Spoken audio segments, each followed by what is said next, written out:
Death is scary, but what leads up to death can be even worse. There are quick ways to die and slow ways to die. Since death is an inevitability, most of us would like to die of old age. We can guarantee with 100% certainty that no one wants to die by being skinned alive. It's a long, excruciating process that can last from hours to days. But just how bad is it? We'll argue that it is the worst. What you're about to watch will make your skin crawl.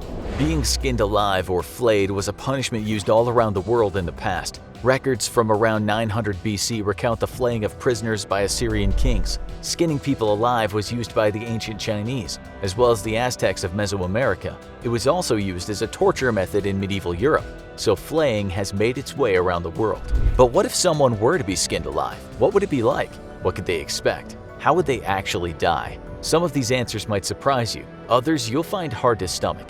Each step of the process gets worse and worse, and that's why being skinned alive would most definitely be a terrible way to die. At the most basic level, being skinned alive means having the skin of your body sliced and then peeled off while you're still alive. The point of this form of torture and death is to create as much pain as possible. In terms of ways to die, the longer it lasts, the more painful it is, the worse it must be. That's why being flayed to death is at the very top of worst ways to die. Now, let's get started. We're about to walk you through the process and what someone could expect if you were to be skinned alive. It's not going to be pretty. The flaying started with a series of long cuts. What part of the world or culture was doing the flaying determined where the first cuts were made, but skin is tough and the body needed to be softened before the process of flaying could begin. There were two common ways to get the skin to soften. The first was to leave someone outside in the scorching sun until they were covered in intense sunburn.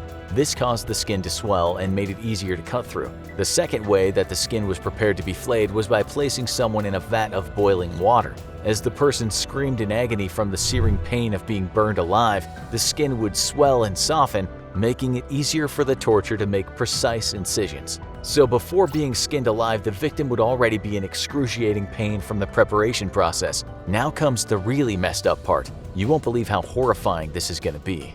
The person being skinned alive would have their hands and feet tied to a table so that they could not move. They would have to watch as the knife that would cut through their softened skin was sharpened right before their eyes. No matter how hard they struggled, they would not be able to get away from the nightmare. The knife would then be used to make a long cut somewhere on the body. Common spots to begin cutting were the thighs or buttocks. This was because a relatively long, straight incision could be made from these locations on the body. If the person was really unlucky, the flayer would start with the face. This would cause immense pain, as there are large concentrations of nerve receptors all along the head. These receptors give someone the ability to make facial expressions. With each nerve receptor, there's also a pain receptor. As the nerves are severed by the knife, the brain receives pain signals. You would never ever want to be skinned alive, but if you were, you would pray that the person doing it did not start with your face. The cutting might seem like the worst part about being skinned alive, but it is not by a long shot. The worst part about being skinned alive is what comes next.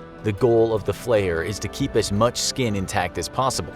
Why would they need to keep large pieces of removed skin intact, you might wonder? We're going to get to that later on, but some of the reasons you wouldn't guess in a million years. In order to get the largest amount of skin possible, the flayer would make long cuts until they reached the end of a limb or a part of the body that posed a problem, such as the curvature of a finger. After they made the series of cuts around the piece of skin they wanted to remove, the flayer would put down their knife and begin to pull. That's right, they didn't cut the entire piece of skin off the body. Instead, the flayer would cut the outline and pull the section off by hand. This meant that after being cut up, the person would then have to endure the nerve endings of their skin literally being ripped off their muscles. That's thousands upon thousands of pain signals flooding their brain with each tug of the skin. Did we mention this would be the worst way to die? The problem was the person would not be dead yet. They might not even be close to dying. It was possible that if someone who was skilled at flaying bodies was behind the knife, the entirety of someone's skin could be removed from their body and they could still survive for days. That's right, days. Worst way to die. So what would actually kill someone who was skinned alive? The obvious answer would be blood loss. Although most of the blood runs through the veins and muscles, cuts along the skin would inevitably bleed. Also, the exposed muscle would allow blood to seep out of the body. Eventually, the person would lose more blood than they could produce. As the person was being flayed, shock would inevitably settle in. The person would feel dizzy, confused, and breathing would become harder and harder. This could cause vomiting and hot flashes, all of which would add to the unpleasantness of being skinned alive. As shock took hold, it would cause the body to pump blood faster, in hopes of getting enough oxygen and nutrients to vital organs. This would speed up the process of blood loss and lead to death. You may not believe it, but there were even more gruesome ways to die from being skinned alive. The skin is an extremely important organ for the human body for two reasons. The first is because it acts as a protective barrier from the outside world. If the skin is removed, pathogens can enter the body and infect the individual at will. This could lead to nasty infections that might cause even more pain and eventually death. The person who was skinned alive would literally be helpless against foreign invaders. This includes bugs and microbes who would consume the body until the person passed away. This would be a truly terrible way to go. Yet there was an even worse way to die from being skinned alive. The second vital function that a person's skin plays is thermoregulation.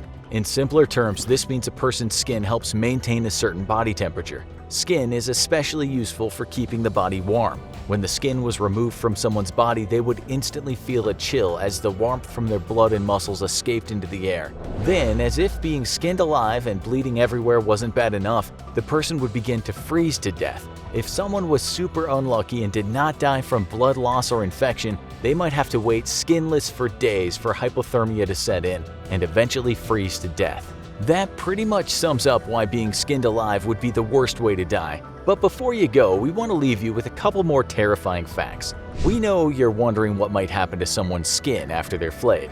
Well, you're about to find out. One thing the skin was used for was a warning to others to not break the law. Flayed skin would be hung on the doors and walls for everyone to see, as a reminder of what could happen if they broke a law. In some parts of the world, flayed skin may have been worn by priests in rituals. Imagine being skinned alive and having to watch someone put on your epidermis to perform a ritual for the gods. That would be a super creepy thing to witness just before you die. But perhaps the most disturbing thing that was done with flayed skin was to bind books. That's right, anthropodermic bibliophagy is the term given to binding of books in human skin. Researchers have found and documented 18 books that were bound this way. A person who was skinned alive would eventually die, there's no doubt about that, but their skin could remain in use long after their death, wrapped around the pages of a book. It seems like something out of a horror story, but we know it happened to at least 18 people. So are there terrible ways to die? Absolutely. Are any of them as bad as being skinned alive? Probably not. It's hard to imagine what could be worse than being boiled to tenderize your skin, having someone make long cuts along your body, then having your skin literally peeled from your muscles, all before eventually dying from blood loss, infection, or hypothermia. However, the worst part about being skinned alive might have been what your skin was used for after you were dead. Now check out Worst Punishments in the History of Mankind, or watch our video Iron Maiden, Worst Punishments in the History of Mankind.